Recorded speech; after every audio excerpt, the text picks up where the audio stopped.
Hello students 1.3 आपकी complete हो गई। उसमें से कुछ प्रॉब्लम आपने नहीं भेजी है, ठीक है। तो प्रॉब्लम आपने भेजनी है। मैं आपको आज 1.3 के कुछ पास किताब नहीं है तो 1.3 की फ़ोटो भेज दूंगा आपको। आगे एक छोटा सा टॉपिक और है, उसके बाद है समुच्चयों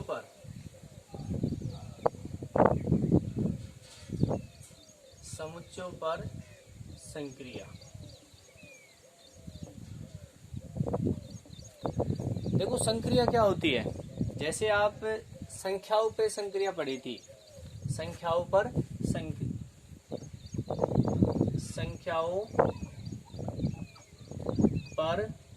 संक्रिया, ये आपने स्टार्ट की थी दूसरी क्लास से, पहली क्लास से। क्या क्या थी संक्रिया? प्लस, माइनस, गुणा और भाग। ये है संख्याओं पर संक्रिया, ठीक है। यहाँ पर पढ़ेंगे समुच्चयों पर संक्रिया। तो समुच्चयों पर संक्रिया देखो क्या क्या होती है। एक होता है यहाँ पर यूनियन, इसका संकेत होता है यूनियन, इसको यूनियन बोलते हैं। इंटरसेक्शन, माइनस और पूरक, पूरक का संकेत होता है डैश। यानी यहाँ पर हम चार संक्रिया पढ़ेंगे। पहले कौन सी? यूनियन, इंटरसेक्शन, माइनस और डैश। जैसे संख्याओं पर आपने पढ़ी संक्रिया, दो प्लस दो 4 होता है, 2 प्लस 3 5 होता है, 2 प्लस 6 8 होता है। ऐसे ही ए यूनियन बी, यानी दो समुच्चयों का यूनियन क्या आएगा, दो समुच्चयों का इंटरसेक्शन क्या आएगा, दो समुच्चयों का अंतर क्या आएगा, दो समुच्चयों का डैश है या एक समुच्चय का डैश क्या आएगा। तो सबसे पहले संक्रिया में आते हैं नंबर 1, यूनियन वाले को। यूनियन को बोलते हैं सम्मिलन।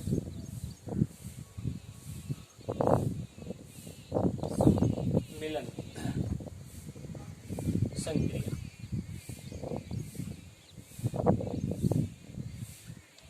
ठीक है। इसका संकेत होता है यूनियन। इसको इंग्लिश में हम यूनियन बोलते हैं, यूनियन ऑफ सेट।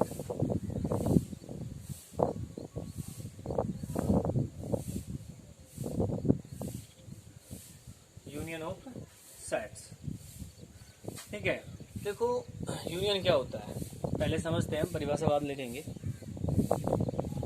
आपके पास दो समुच्चय है,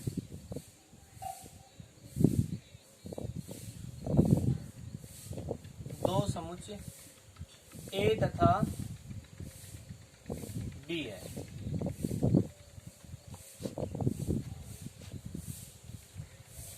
तो इनका यूनियन, इनका सम्मिलन होगा ए यूनियन बी। ये संकेत है, क्या है ये? एक संकेत के रूप में। ए और बी का यूनियन होगा ए यूनियन बी, बी और सी का बी यूनियन सी, सी और ए का सी यूनियन ए। जो भी दो समुच्चय उनके बीच में आप यूनियन लगा देंगे,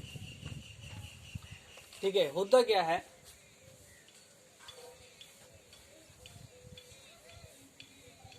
अब देखो ए यहां आप जोड़ते हैं, 2 प्लस 3 5 आता है। 2 एक संख्या है, 3 एक संख्या है और 5 भी क्या है? एक संख्या है।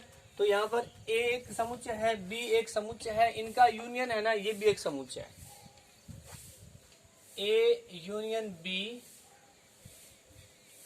एक समुच्चय होता है या एक समुच्चय प्राप्त होता है, ठीक है। जैसे आपने यहाँ पर 2 प्लस 4 कर दिया, 2 प्लस 4 कितना आया? 6 संख्या आई। तो यहाँ पर ए यूनियन बी कितना आएगा वो देखो। ए यूनियन बी एक समुच्चय प्राप्त होता है जिसके अवयव ए तथा बी समुच्चय बी समुच्चय के अवयव का बी समुच्चय के अवयव के सम्मिलन होते हैं।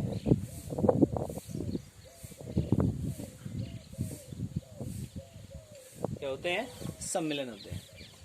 कुछ अवयव आप मान लो आपके पास ए के अवयव 5 है, बी के अवयव 4 है, तो ए और बी का जो यूनियन होगा उसमें 9 अवयव हो जाएंगे। ए के अवयव भी आ जाएंगे और बी के भी आ जाएंगे। ठीक है। अब दूसरी बात मान लो ए के अवयव आपके पास 5 है और बी के अवयव 4 है। अब एक अवयव 5 है जो ए में भी है, एक अवयव जो 5 है वो बी में भी है, तो वो जो अवयव है वो एक बार गिना जाएगा, चाहे वो बी के लिए गिन लो चाहे वो ए के लिए गिन लो। ठीक है। अब इसका संकेत के रूप में, संकेत या सूक्ष्म रूप में क्या बोलते हैं? A union B X such that, X जो है या तो ए का अवयव या बी का, ठीक है, या दोनों का।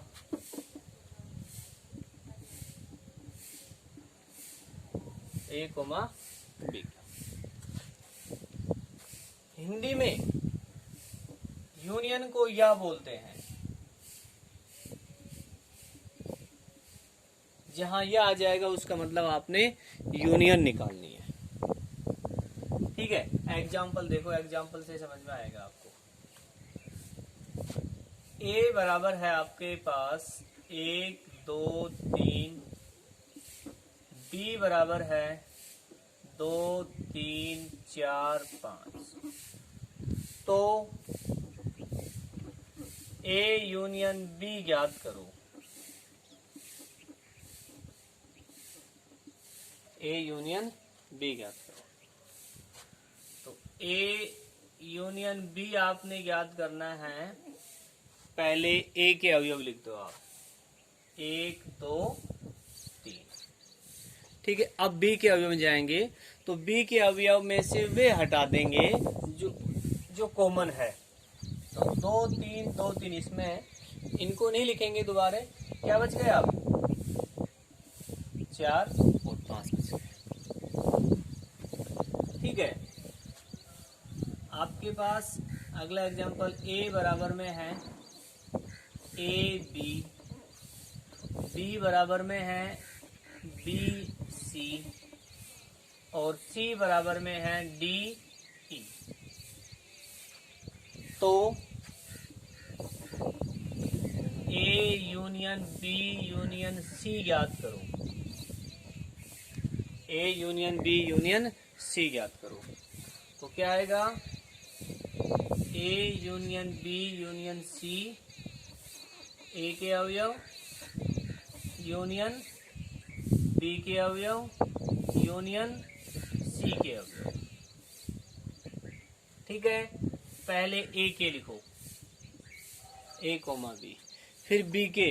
यदि कोई वेनिस्ट आ रहा है तो वो नहीं लिखेंगे, तो वेनिस्ट बी आ रहा है बी को नहीं लिखेंगे। अब सी के अवयव, इसमें यदि डी और सी के वेनिस्ट आ रहे हैं तो वो नहीं लिखेंगे। इसमें है नहीं, क्या आ जाएगा? ये आ जाएगा आपका A union B union C, A B C D E. ठीक है। तो इस कंप्लीट का आप इसको हटा दो, स्क्रीनशॉट लेके उतारेंगे इसको। ठीक है। देखो अब सम्मिलन पर गुणधर्म आते हैं। सम्मिलन संक्रिया के गुणधर्म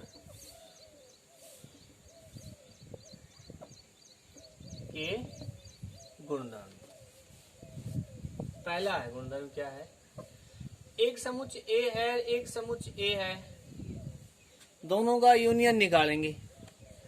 तो यूनियन निकालेंगे, पहले ए के अवयव लिख देंगे, दोबारा फिर ए के लिखेंगे तो ए के अवयव दोबारा आ रहे हैं, तो क्या आ जाएगा? ए आएगा। ए यूनियन ए होता है इसे वर्ग सम नियम बोलते हैं, वर्ग सम नियम। नंबर 2, ए यूनियन सार्वत्रिक समुच्चय, ए यूनियन सार्वत्रिक समुच्चय। तो इसमें बड़ा समुच्चय यू है, यूनियन है नहीं है, सार्वत्रिक समुच्चय है, इसमें सारे समुच्चय आ जाएंगे, तो इसका भी क्या आ जाएगा, सार्वत्रिक समुच्चय।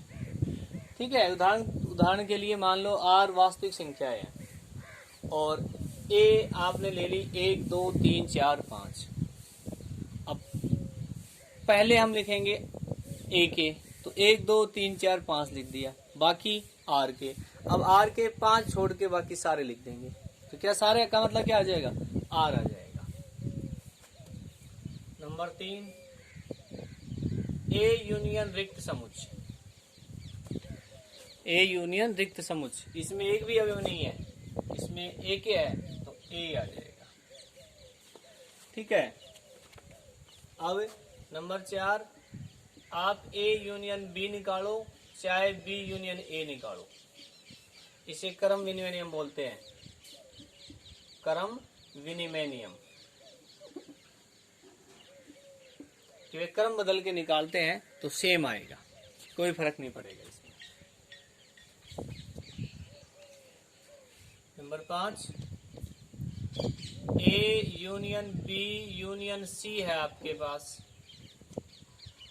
तो इसको क्या लिख दें, A union B union C, यानी पहले बी और सी निकाला, ठीक है, उसके साथ ए लिया, इसमें ए और बी निकाला, फिर उसके साथ सी लिया।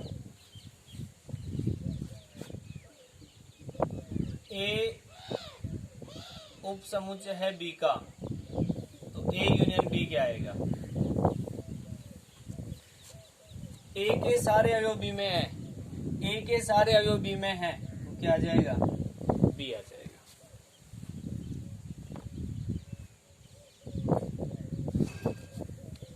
ठीक है, नंबर 7, ए यूनियन यानी ए उप समुच्चय एक्स का,